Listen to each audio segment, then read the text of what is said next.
امام حسین علیہ السلام نے کربلا میں ایک ایسا شعور اجاگر کیا کہ جتنے بھی جنگوں کے قوانین تھے وہ کربلا میں آ کے ٹوٹ گئے۔ 10 محرم سے پہلے اصول تھا کہ زیادہ جیت جاتے تھے، تھوڑے ہار جاتے تھے۔ امام حسین نے سب سے پہلے اسی فلسفے کو شکست دے دی۔ 72 نے 9 لاکھ کو ہرا دیا۔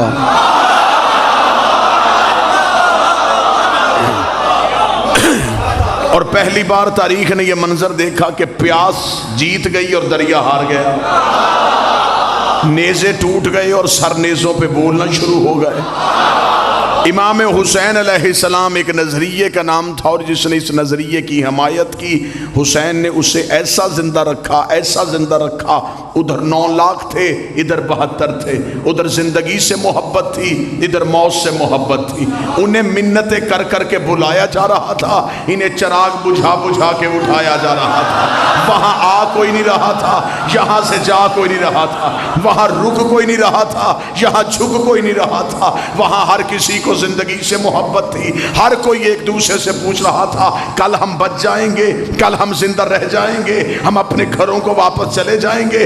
72 میں سے ہر ایک دوسرے کا کاندھا پکڑ کے پوچھ رہا تھا کل ہم مر جائیں گے، کل ہمارا خون بھی حسین کے کام آ جائے گا۔ ادھر زندگی سے محبت تھی، ادھر موت سے محبت تھی۔ پھر تاریخ نے یہ منظر بھی دکھایا، ادھر سے حسین کا اکبر آیا، ادھر سے 3000 بھاگ گیا، ادھر سے حسین کا قاسم آیا، ادھر سے 2000 بھاگ گیا، ادھر سے حسین کا غازی آیا، ادھر سے 10,000 بھاگ گیا۔ مؤرخ نے قلم توڑ دیا، اس نے کہا وہاں لاکھوں میں ہزاروں بھاگے، یہاں 72 میں ایک بھی نہیں بھاگا۔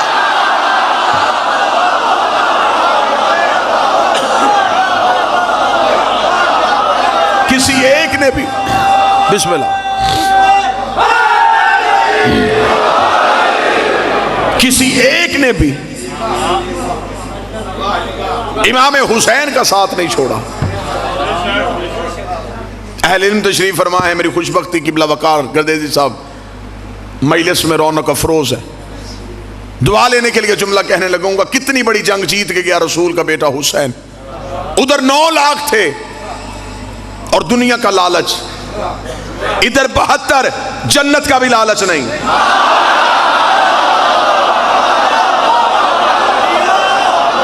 مجھے کوئی ایک حسین کا صحابی دکھاؤ جس نے مدینہ سے نکل کے کربلا آتے ہوئے حسین سے بار بار پوچھا ہو کہ مولا کیا ہمیں جنت مل جائے گی، کیا ہم آپ کے ساتھ جائیں ہمیں جنت مل جائے گی، کیا ہم پیاسے رہیں ہمیں جنت مل جائے گی، کیا ہم سردیں ہمیں جنت مل جائے گی۔ بلکہ تاریخ نے تو منظر ہی الٹ دکھا دیا۔ حسین نے شب عاشور چراغ بجھایا اور بجھا کے کہا اگر تم میں سے کوئی جنت کے لالچ میں آیا ہے تو جاؤ، میں محمد کا بیٹا ہو کے وعدہ کرتا ہوں اپنے اپنے گھروں کو واپس چلے جاؤ، میں تمہاری جنت کا ضامن ہوں، میں تمہیں جنت کی ضمانت دیتا ہوں۔ یہ کہہ کے چراغ بجھایا گیا۔ پھر تاریخ نے وہ منظر بھی دیکھا، جب چراغ روشن ہوا تو 72 سورج طلوع ہو گئے، ہر ایک نے اپنی اپنی تلوار اپنی اپنی گردن پہ رکھی۔ حسین نے کہا میں نے کہا نہیں مجھے تمہاری ضرورت نہیں۔ 72 نے قدموں پہ ہاتھ رکھے گا، تجھے ہماری ضرورت نہیں، ہمیں تمہاری ضرورت۔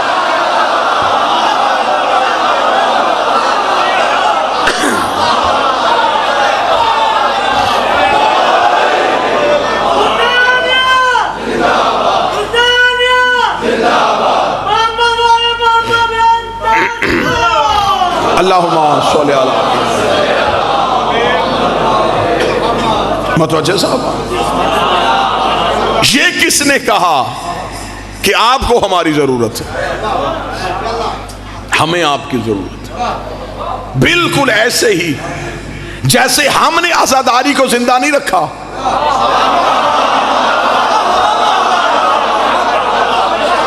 عزاداری نے ہمیں زندہ رکھا، ہم نے ماتم کو قائم نہیں کیا، ماتم نے ہمیں قائم رکھا ہوا۔ ہم نے امام بارگاہ نہیں بچایا ہوا،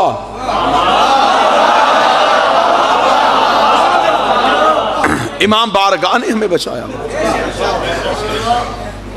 ورنہ اتنے نوجوانوں کو سوائے ذکر حسین کے کسی اور ذکر میں کشش ہی نہیں۔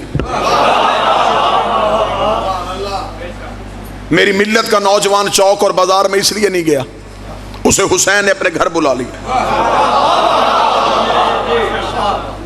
اسے خبر ہے کہ میں امام حسین علیہ السلام کے گھر میں جاتا ہوں۔ حسین نے جنگوں کے فلسفے بدل دیے، میں ایک علیحدہ رنگ سے حسینیت سناؤں اور آپ کو سلام کروں۔ آخر حسین کون سا نظریہ کیا تھا حسین کا؟ آئیں نظریے کی کھوج لگائیں۔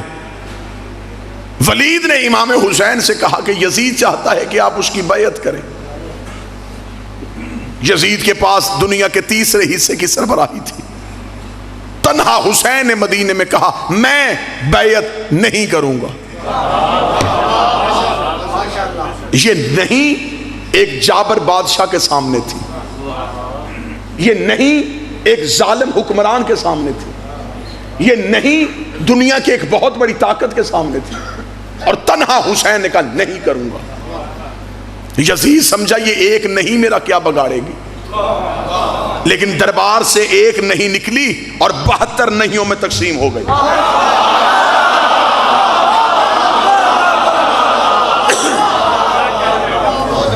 لوگوں نے اس نہیں میں اپنی ہاں کو ملا دیا، انہوں نے کہا ہم بھی نہیں کریں گے۔ 72 ایسے ڈٹ گئے، اس نے لالچ دیا یہ نہیں ہٹے، اس نے دھمکی دی یہ انہوں نے خوف نہیں کھایا۔ 72 نہیں کہتے کہتے حسین کے ساتھ کربلا گئے۔ یزید نے 72 قتل کروا کے سوچا شاید اب نہیں چھپ ہو جائے گی، لیکن اسے کیا پتا تھا کہ حسین نے اس نہیں کو کتنی بڑی زندگی دے دی ہے کہ وہ نہیں پوری کائنات میں ایسے پھیلی۔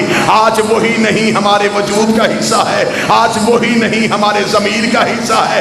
آج ہمیں بندے کہتے ہیں جلوس روکو، ہم کہتے ہیں نہیں روکیں گے، ماتم چھوڑو نہیں چھوڑیں گے، حسین کا ذکر نہ کرواؤ نہیں کروائیں گے، اس لیے کہ ہم نے نہیں یزید سے نہیں لی، حسین سے لی،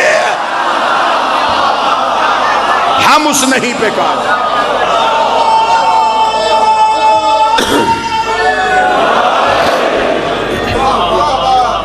اب چند سوال رکھ کے میرے اگر کوئی اہل سنت برادران تشریف فرمائے۔ امام حسین علیہ السلام نے کہا میں بیعت نہیں کروں گا، تاریخ نے دکھا دیا کہ حسین نے کہا نہیں کروں گا۔ جن 72 نے اس نہیں میں امام کا ساتھ دیا، آج ہمیں دنیا بلائے ہم ان 72 کے نام بتاتے،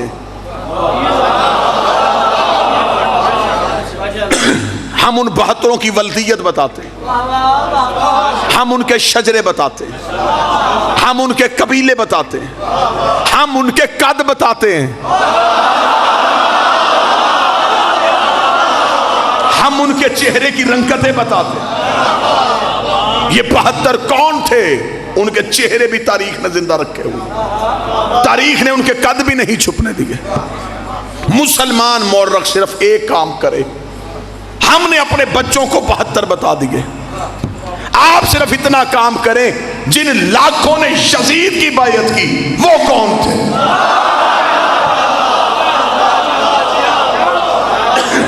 آخر یزید عیسائیوں کا حکمران تو نہیں تھا، مسلمانوں کا حکمران۔ اس کا مطلب ہے کہ مسلمانوں نے اسے ووٹ دیے تھے، مسلمانوں نے اس کے ہاتھ میں بیعت کی تھی، تو آج پھر صرف اکیلا یزید مجرم کیوں؟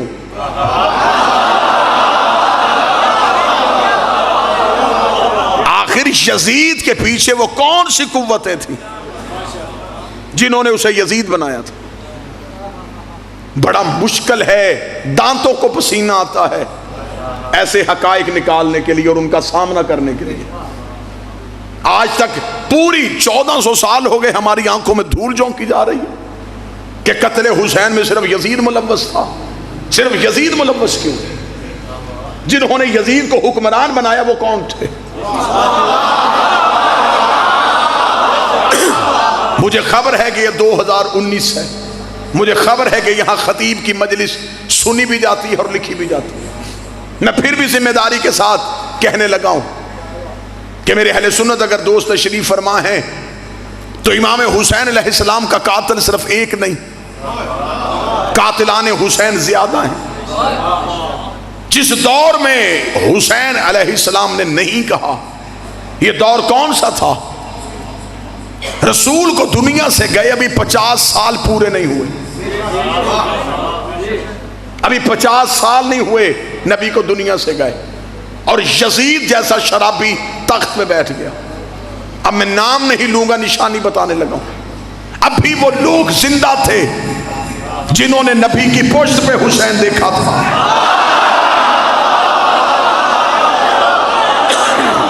میرا خیال ہے کہ اب مجھے نام لینے کی ضرورت نہیں۔ ابھی وہ لوگ زندہ تھے جنہوں نے عید والے دن نبی کے کاندھوں پہ حسین دیکھا۔ ابھی وہ لوگ زندہ تھے جنہوں نے نبی کی زبان سے حسین و منی والی حدیث سنی تھی۔ جب وہ لوگ زندہ تھے تو انہوں نے حسین کا ساتھ کیوں نہیں دیا؟ اگر آج مولوی کہے دیا تھا، مجھے 72 میں دکھا۔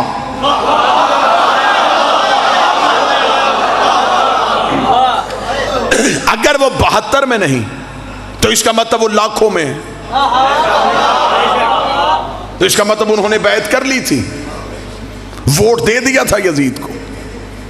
آج صرف یزید کیونکہ بد کردار تھا، آج مولوی نے سارا ہی گناہ اس کے کھاتے میں ڈال دیا کہ چلے لعنت تو ہونی ہے، اس اکیلے پہ ہو۔ اکیلے سے قتل حسین کا اعتراف کروایا گیا، یزید اکیلا ملوث نہیں۔ میرا خیال ہے اس سے بہتر جملہ ہے کہ بلا وہ میں استعمال نہیں کر سکتا جو اصطلاح میں اب استعمال کرنے لگا ہوں۔ یزید آزاد امیدوار نہیں تھا، پارٹی کے ٹکٹ پہ تھا۔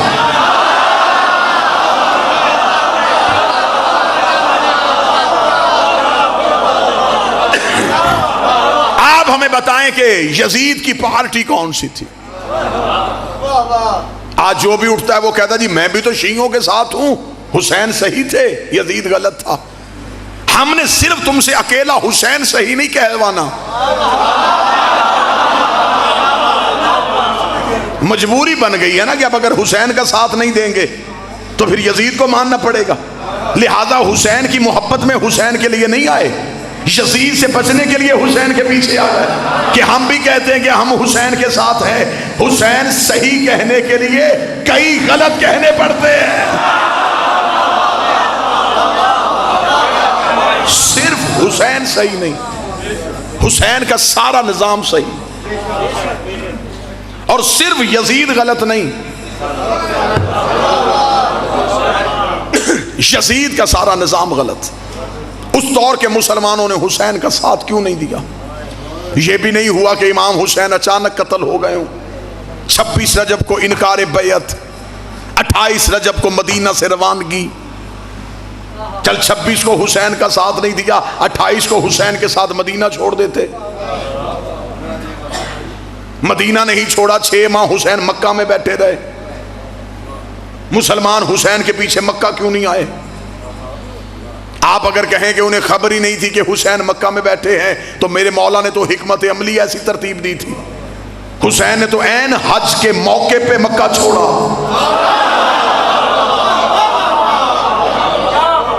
جو حج پڑھنے کے لیے آئے تھے کیا انہوں نے حسین نہیں دیکھا؟ میرے اہل سنت بھائیوں کے ایک بہت بڑے خطیب تھے، نام ان کا مولانا کوثر نیازی تھا۔ وہ ہمیشہ اپنے لوگوں میں مذہب اہل بیت کی بھرپور تبلیغ کرتے تھے۔ لاہور میں ایک کانفرنس میں انہوں نے ساری گفتگو یوم حسین پہ کی۔ بعد میں کچھ مولویوں نے گھیر لیا، ایک مولوی نے بڑی سختی کے ساتھ مولانا کوثر نیازی کو کہا، اس نے کہا مولانا کوثر نیازی تو بھی ہسٹری پڑھتا ہے، میری سمجھ میں یہ بات نہیں آتی جب اس دور کے سارے مسلمانوں نے یزید کی بیعت کر لی تھی تو حسین نے کیوں نہیں کی؟ مولانا کوثر نیازی کے چہرے کی رنگت بدل گئی۔ اس نے کہا جب حسین نے نہیں کی سب نے کیوں کی؟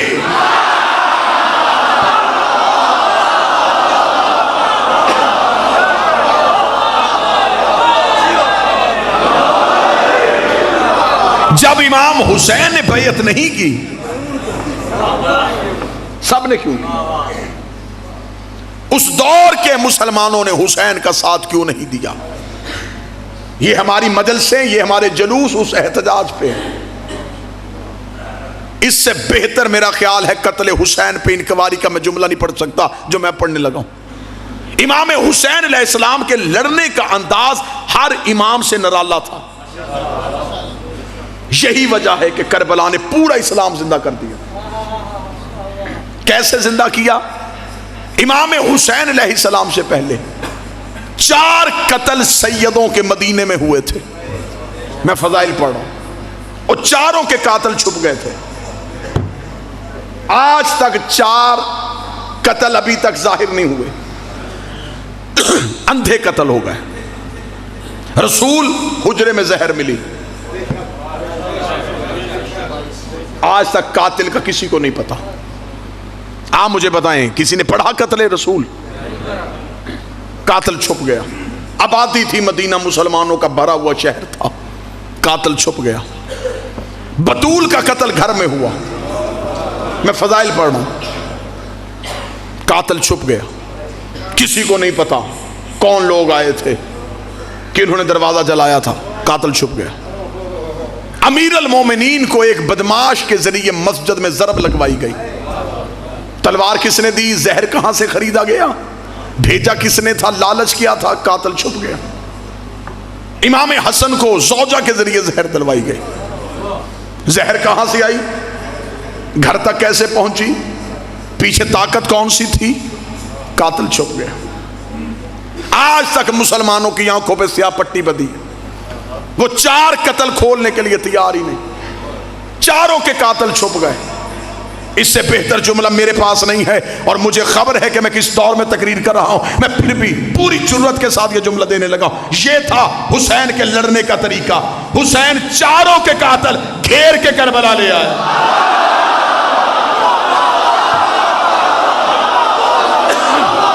اب بولو جو حسین پہ بول سکتے ہو۔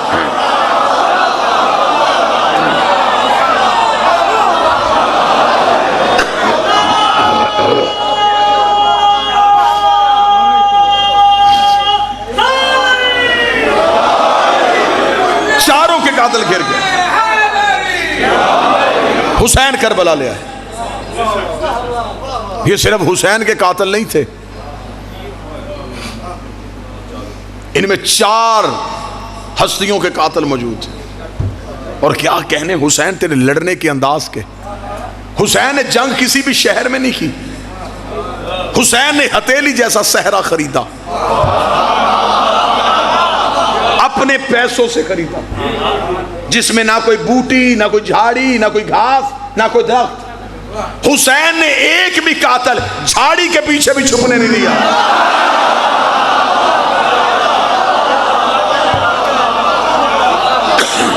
حسین مکہ نہیں رکے، نہ حسین پہاڑوں میں لڑے، نہ شہر میں۔ حسین نے یوں ہتھیلی جیسا صحرا خریدا، لکو دک صحرا۔ لوگ سمجھتے تھے کہ یہ حسین کو گھیر کے لا رہے ہیں، جبکہ حسین انہیں گھیر کے کربلا لے آئے۔ حسین نے یوں آنکھوں کے سامنے کھڑے کیے، 7 دن تک حسین نے وہاں کھڑے رکھے۔ 10 محرم حسین نے بالکل ایک طویل دن کا انتظار کیا۔ حسین نے یوں سامنے کھڑے کیا، حسین نے کہا اب نہ تمہیں بھاگنے دوں گا نہ چھپنے دوں گا، اب یہ کھڑا ہوں میں تمہارے سامنے۔ تم نے اسلام کا نقاب اڑایا ہوا تھا، تم سورہ منافقون کی عملی تفسیر تھے، تمہیں قرآن منع کرتا رہا اور تم نے نبی کی محفل نہیں چھوڑی، تم علی کے قریب بیٹھ کے علی سے دشمنی کرتے رہے، تم مسجدوں میں نمازی کے بھیس میں آ کے آل محمد سے دشمنی کرتے رہے۔ حسین نے سامنے کھڑے کر کے کہا اب میں ادھر کھڑا ہوں، اب مجھے چھوڑ کے نماز پڑھ کے دکھاؤ۔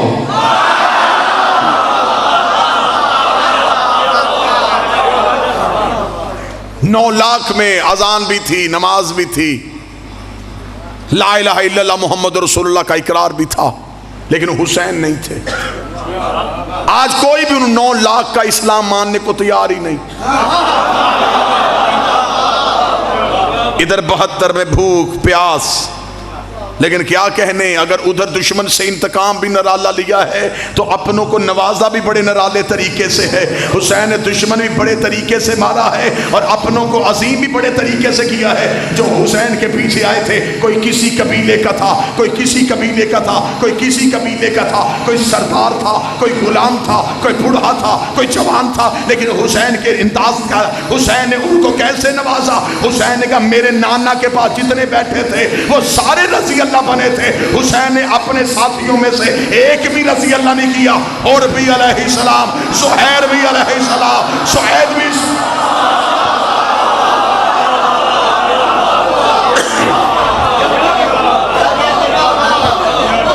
آج ہمارا امت مسلمہ سے سوال ہے کہ آخر ہمیں بتایا جائے کہ قتل حسین میں کون کون سے عناصر ملوث تھے۔ آپ یہ نہ سمجھے کہ شیعوں کا امام ہے، آپ کے نبی کا بیٹا بھی تو ہے نا، تو پھر قتل حسین پہ تحقیق کرو کہ آخر یہ بیعت جو حسین سے مانگی گئی کیا یہ پہلی بار مانگی گئی تھی؟ اس کا مطلب اس سے پہلے بھی مانگی گئی تھی۔ تو جس نے پہلے مانگی تھی ابتدا اس نے کی تھی۔ بعض بندے قبلہ گردیزی سے ممبر پہ پڑھ دیتے ہیں کہ یزید فاسق اور فاجر تھا، حسین اس کی بیعت کیسے کرتے؟ یزید تہجد گزار بھی ہوتا، حسین پھر بھی بیعت نہ کرتے۔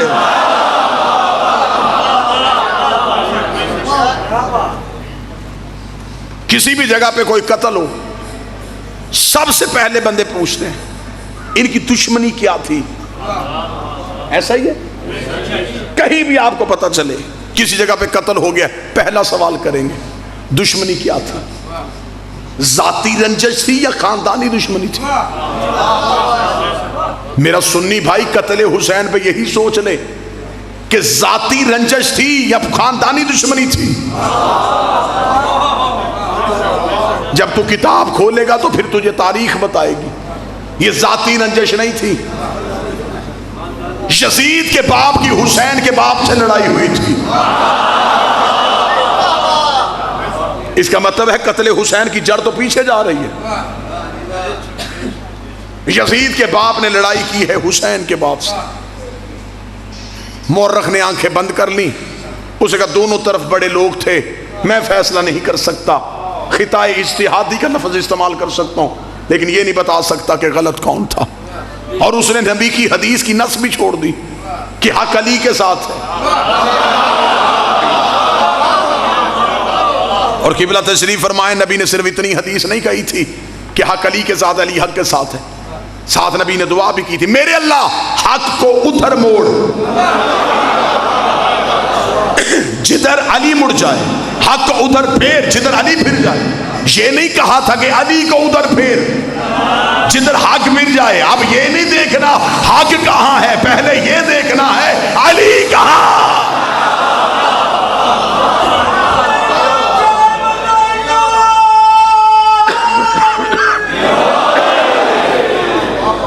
میں نے ہسٹری سے پوچھا کہ کیا حسین کے باپ اور یزید کے باپ کی دشمنی صرف ان کی تھی یا اس سے پیچھے بھی ہے؟ مورخ کے ماتھے پہ شرمندگی کا پسینہ آ گیا۔ قتل حسین کی جڑ دیکھو کہاں جا رہی ہے۔ پھر مورخ نے ہمیں بتایا کہ حقیقت یہ ہے یزید کا دادا حسین کے دادے کا مخالف تھا۔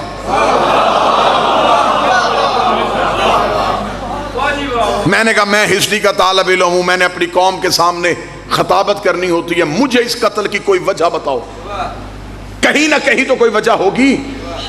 اگر یزید کے باپ کی حسین کے باپ کے ساتھ دشمنی تھی، یزید کے دادا کی حسین کے دادا کے ساتھ دشمنی تھی، کوئی نہ کوئی دشمنی کی وجہ، کوئی جاگیر، کوئی جائیداد، کوئی حکومت۔ آخر یزید کا دادا حسین کے دادا سے کیا چاہتا تھا؟ اتنا کہنا تھا یہ طریق کا کلیجے پہ ہاتھ آ گیا۔ اسے کہا اصل وجہ یہ تھی یزید کا دادا محمد کو قتل کرنا چاہتا تھا، حسین کا دادا نبی کو بچانا چاہتا تھا۔ اس کا مطلب ہے کہ قتل حسین کی تحقیق کرتے کرتے جب ہم پہنچے تو داداؤں میں دشمنی تھی محمد رسول اللہ کی وجہ سے۔ دونوں کے باپ میں دشمنی تھی علی ولی اللہ کی وجہ سے.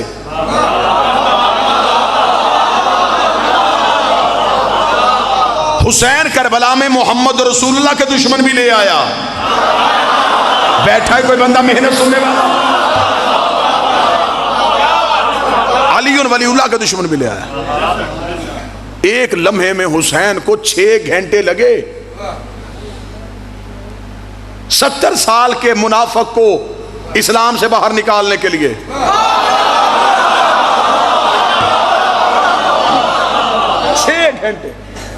6 گھنٹے میں حسین نے یوں پکڑ کے اسلام سے باہر نکال دیا.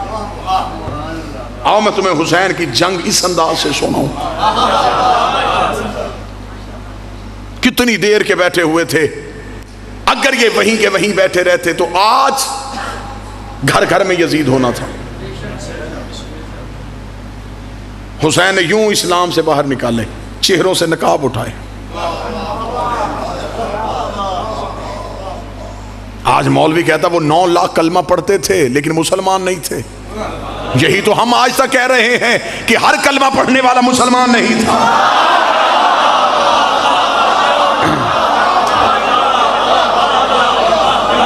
مسلمان کو عقل آئی ہے لیکن نقصان کے بعد.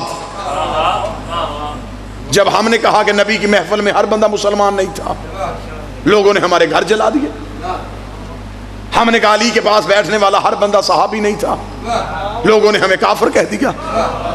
ہم نے کہا کہ حسن کے سامنے آنے والا ہر بندہ دین کے ساتھ مخلص نہیں تھا, لوگوں نے ہماری گردنیں کاٹ دی. جب حسین کی باری آئی پھر کہنے لگے ہاں ہم مانتے ہیں یہ نمازی نہیں تھے. اگر پہلے دن ان کو پہچاننا ہوتا تو پھر جرت ہی نہ ہوتی. کیا یزید خود ہی جا کے بیٹھ گیا تھا منبر رسول پہ؟ اس کا مطلب ہے کہ اس سے پہلے کوئی بیٹھا تھا. یزید میں اتنی جرت کہاں سے آ گئی کہ شرابی ہو کے نبی کے منبر میں بیٹھے؟ اس کا مطلب ہے اس سے پہلے کسی نے جرت کی تھی. جو یہ جرت چلتی چلتی یزید میں آئی. اور یہی وجہ تھی امام حسین علیہ السلام سے جب ولید کے دربار میں کہا گیا تھا حسین آپ یزید کی بیعت کریں گے؟ حسین نے مسکرا کے کہا اسے کہہ دو میں علی کا بیٹا ہوں.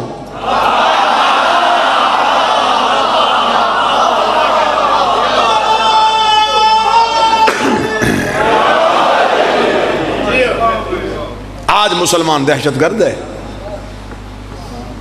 آج جو داڑھی دین کی علامت ہے یہ دہشت گرد کی پہچان. آج مسلمان پریشان ہے جی اسلام کے ساتھ کیا ہو رہا ہے. تو بتا تو نے پہلے دن کے ساتھ اسلام کے ساتھ کیا کیا ہے؟ آج پریشان ہو گئے کہ ہمارے بچوں کی زندگی خطرے میں. آج کہہ رہے ہو گے جی عیسائی مسلمانوں کو ماننے کے لیے تیار نہیں. وہ کیسے مانے؟ جتنے لٹیرے تھے تم نے سارے اسلام کے ہیرو بنائے.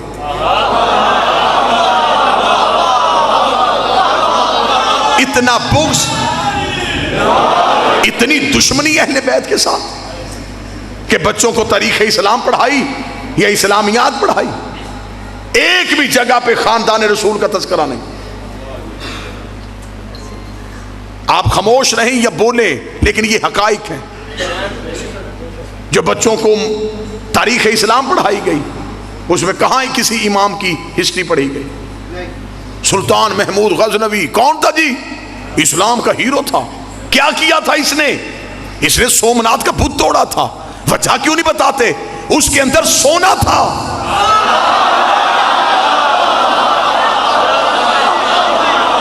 بت شکن ہوتا تو پہلے شہر کے توڑ کے آتا.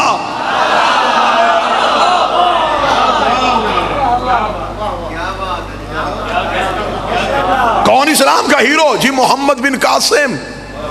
کیا کیا اسے؟ جی سندھ میں ایک عورت نے خط لکھا تھا تو یہ وہاں سے آ گیا اس کی مدد کرنے کے لیے. اور جہاں حکمران تھا وہاں سید دیواروں میں چن رہا تھا. گھر میں ظلم کرنے والا یہاں پہ اسلام کی مدد کے لیے نہیں سیدوں کے تعاقب میں آیا تھا. حجاج بن یوسف سے زیادہ ملعون انسان کون ہے؟ یہی وجہ ہے کہ آج عیسائی بادشاہوں کے کردار کو اسلام سمجھتا ہے. بادشاہوں کا کردار اسلام نہیں، 14 کا کردار اسلام ہے. جنہوں نے کھوپڑیوں کے مینار بنائے، جنہوں نے انسانی لہو کے گارے سے دیواریں کھڑی کی، یہ لوگ اسلام کے ہیرو کب سے بن گئے؟ یہی وجہ ہے کہ آج مسلمان دہشت گرد بن گیا، اس لیے کہ جتنا اسلام لیا گیا وہ درباروں سے لیا گیا. قصور اسلام کا نہیں تھا. میں بچوں کو سمجھانے کے لیے ایک مثال دے دیتا ہوں.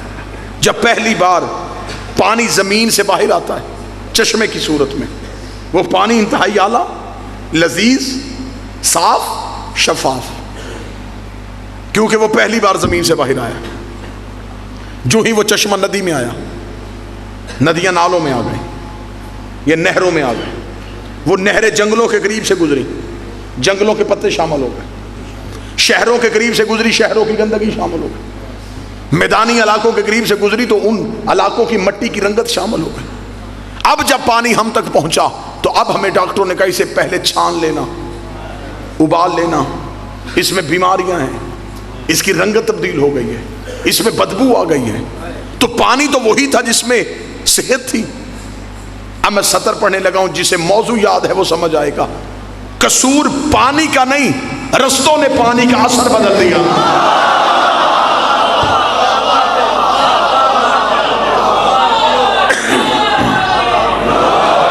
جہاں جہاں سے پانی گزرتا گیا رستوں نے پانی کا اثر بدل دیا. جسے مثال سمجھ میں نہیں آئی میں بات کھول دیتا ہوں. جب اسلام مکہ کی چوٹی سے آیا، اسلام میں حیا بھی، اسلام میں وفا بھی، اسلام میں انسانیت بھی، اسلام میں مذہب کا احترام بھی. لیکن جب یہ اسلام بادشاہوں کے درباروں میں آیا، اس میں جھوٹے راوی آ گئے، اس میں گندے محدث آ گئے، اس میں غلط کردار والے بادشاہ آ گئے. اسلام مکے کی وجہ سے پریشان نہیں ہوا، درباروں کی وجہ سے پریشان.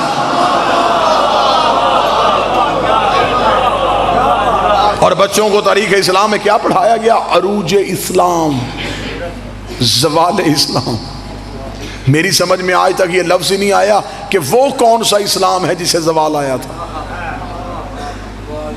پڑھے لکھے احباب تشریف فرما ہے، ساری دنیا بھی اللہ کو چھوڑ دے، اللہ کی ذات کو کوئی فرق پڑتا ہے؟ بندے اسلام نہ لے کے آتے تو اسلام کو زوال کس چیز کا تھا؟ جب اسلام کو زوال ہے ہی نہیں تو پھر مورخ نے کیوں لکھا زوال اسلام؟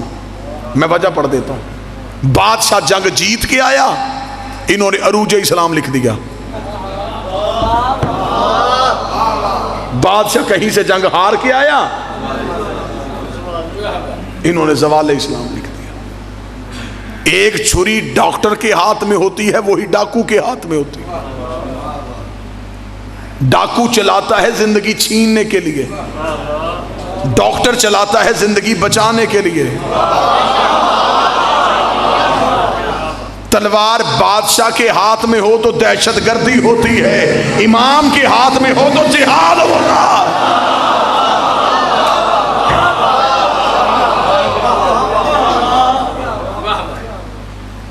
ہمیں فخر ہے کہ ہم ہیں امامت کے دروازے پہ بیٹھے ہوئے. ہم نے دین غدیر سے لیا ہے، ہم مطمئن ہیں. ہمیں امام حسین علیہ السلام کی اس قربانی نے ایسا زندہ کر دیا ہے، ہم بڑے سے بڑے بادشاہ کے سامنے بھی نہیں ڈریں گے، اس لیے کہ یہ پیغام انسانیت ہمیں حسین نے دے دیا. کیا کہنے میرے بادشاہ تیری کریمی کے، خریدی ہوئی زمین، کربلا کی زمین امام حسین نے خود خریدی، خرید کے اپنے ہر ایک نوکر کے نام کر دی. قبلہ تشریف فرما ہے، ہر ایک ذری پہ جاؤ نماز قصر ہے. کربلا حسین کا حکم ہے پوری پڑھ، کیونکہ تم مہمان نہیں اپنے گھر میں ہے.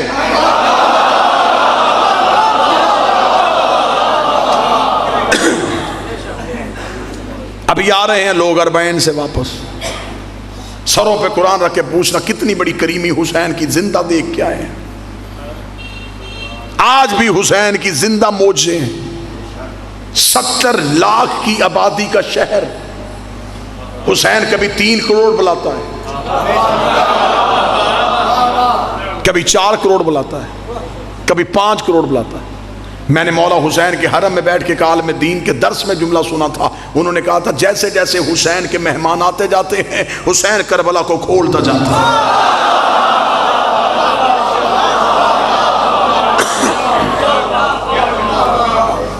خدا نے اپنے گھر میں صرف امیر بلائے ہیں،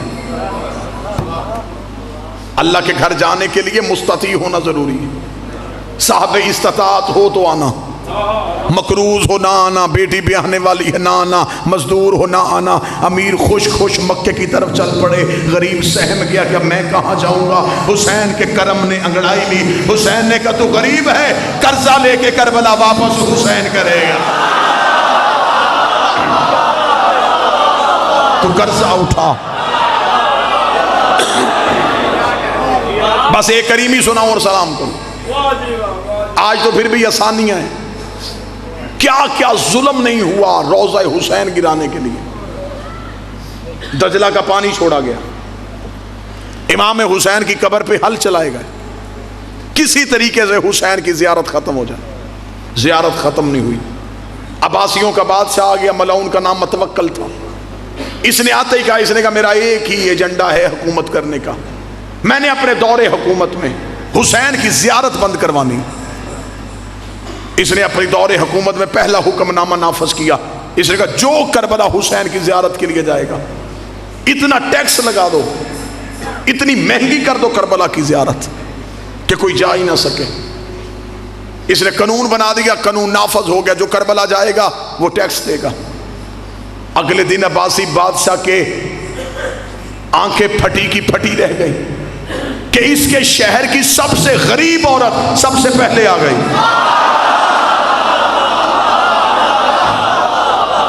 اگلی سطر پڑھوں جو عقیدہ سن سکتے ہو۔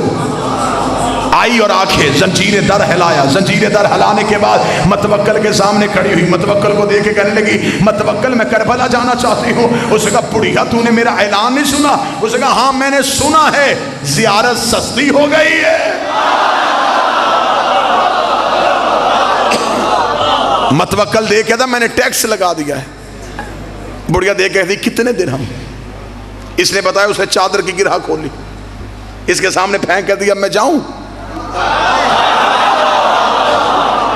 متوکل درہم دے کے بڑھیا کا چہرہ دیکھا تھا، یہ کہاں سے لے کے آئی ہے؟ مسکرا کر جس نے بلایا ہے اسی نے دیے۔